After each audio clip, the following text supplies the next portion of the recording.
Shalom, selamat malam, Bapak Ibu, Saudara-saudari yang dikasihi Tuhan. Renungan firman Tuhan Pendeta Dr. Erastus Sabdono bersama saya Z Ferry. Malam hari ini berjudul Menata Hidup. Kehadiran Tuhan dalam kehidupan orang tua pasti akan terendus, pasti tercium oleh anak-anak. Di sini orang tua bukan hanya mengajarkan doa secara legalistis, melainkan orang tua harus benar-benar mengalami Tuhan secara konkret. Pengalaman dan perjumpaan dengan Tuhan serta atmosfer kehadiran Allah dalam hidup orang tua harus dialami dan dirasakan oleh anak-anak. Untuk ini paling tidak ada 3 hal yang harus orang tua perhatikan. Yaitu hal yang pertama, menata hidup. Semua harta bisa orang tua wariskan. Pendidikan yang diberikan belum tentu bisa mendatangkan kebahagiaan, keamanan dan keselamatan bagi anak-anak. Bahkan sering menjadi kutuk karena kekayaan tersebut menenggelamkan anak-anak ke dalam pikiran duniawi. Apalagi kalau yang diwariskan itu mestinya harta yang orang tua persembahkan bagi pekerjaan Allah.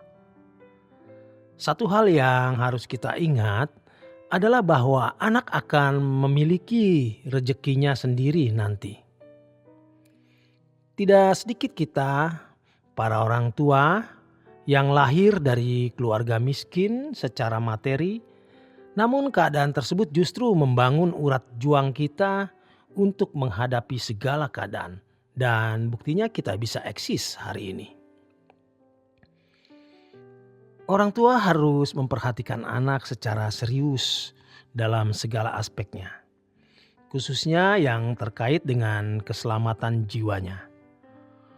Orang tua juga harus bekerja keras, rajin, bertanggung jawab, dan tidak secara mistis mengklaim berkat Tuhan untuk dapat diperoleh dengan mudah.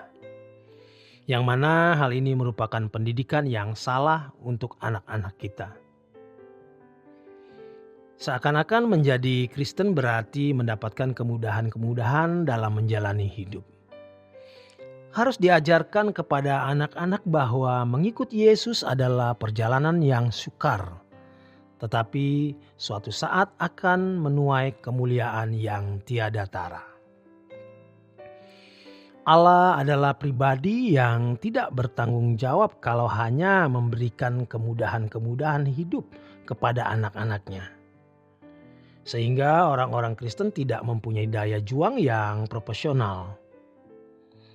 Allah mengajarkan orang percaya untuk memaksimalkan potensi dan bekerja keras untuk memenuhi kebutuhannya.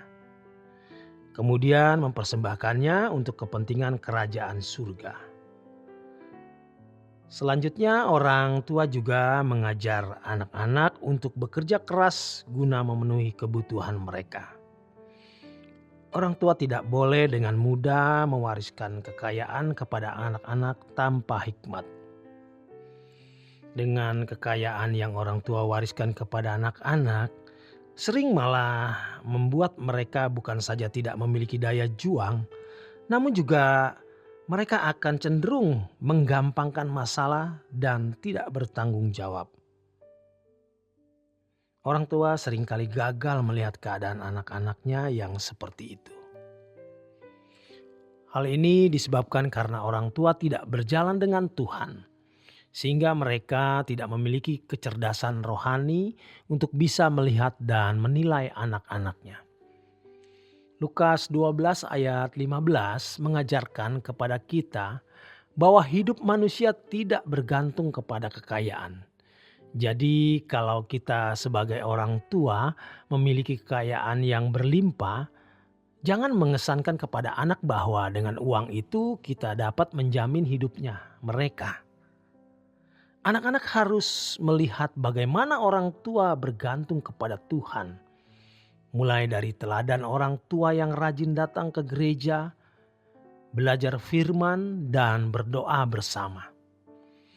Tatanan hidup seperti ini memancarkan satu pesan bahwa kita tidak bisa hidup tanpa Tuhan.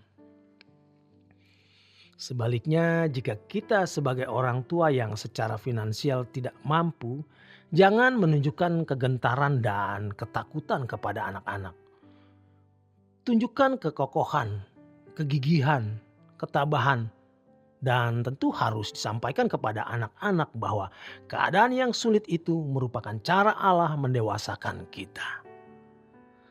Tentu anak-anak juga diajar untuk melihat langit baru dan bumi yang baru. Ajarkan bahwa rezeki itu tidak bisa diperoleh dengan mudah. Tidak bisa diperoleh hanya dengan doa, namun harus kerja keras. Bukan menjadi rahasia bahwa banyak orang tua yang tidak mampu secara finansial, tetapi mampu mengajarkan hidup yang benar kepada anak-anaknya. Akibatnya, di masa depan anak-anak mereka memiliki nasib yang lebih baik ketimbang orang tuanya. Kaya atau miskin tidak menjadi suatu masalah yang mutlak. Namun, teladan hidup orang tua yang tertata dengan baik di mata anak-anak menjadi warisan yang paling penting untuk masa depan anak. Orang tua harus tetap di dalam ketergantungan kepada Tuhan, baik ia kaya maupun miskin. Ketergantungan yang benar ini akan dibahas pada bab-bab berikut. Namun secara sederhana, ketergantungan di sini tidak menunjuk pada kepasrahan karena tidak ada jalan keluar. Ketergantungan di sini mengacu kerendahan hati untuk menyerahkan diri kepada kehendak Tuhan. Karena Allah menentang orang congkak tetapi mengasihi orang yang rendah hati. 1 Petrus 5 ayat 5. Orang yang rendah hati itu orang-orang yang menyadari bahwa dia tidak bisa berjalan tanpa Tuhan. Jadi dengan ketergantungan ini, anak-anak akan diajar untuk mengarahkan pandangan kepada Tuhan. Anak-anak harus melihat bagaimana orang tua sebelum tidur, berdoa, mengucap syukur, dan meminta perlindungan Tuhan. Orang tua harus menunjukkan kegentarannya akan Allah. Dengan kata lain, orang tua yang harus bertanggung jawab menunjukkan kehadiran Allah dalam hidupnya. Disinilah kita meninggalkan jejak hidup kita kepada anak-anak. Demikian kebenaran firman Tuhan. Selamat berjuang, selamat beristirahat. Tuhan memberkati.